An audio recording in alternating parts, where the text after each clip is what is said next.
Jeg hedder Allan, og jeg arbejder som lektor eller som dansklærer på Stockholms Universitet, hvor jeg underviser svenske studerende i at tale dansk, tale og skrive dansk. Jeg var afsted, jeg tror, det var i sommeren 2000, og jeg var på Island i 3 uger og arbejdede med børn med funktionsnedsættelse i en park i Reykjavik i 3 uger, og jeg havde sådan en fascination af Island, og jeg var 23 år på det tidspunkt, og det var en helt fantastisk oplevelse.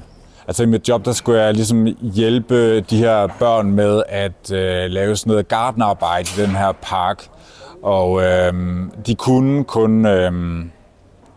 kun islandsk. Så allerede fra første dag, så måtte jeg bare forsøge at tale islandsk med dem.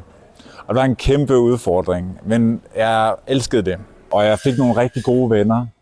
Nogle af dem har jeg stadigvæk kontakt med her 20 år efter, eller 25 år efter. Så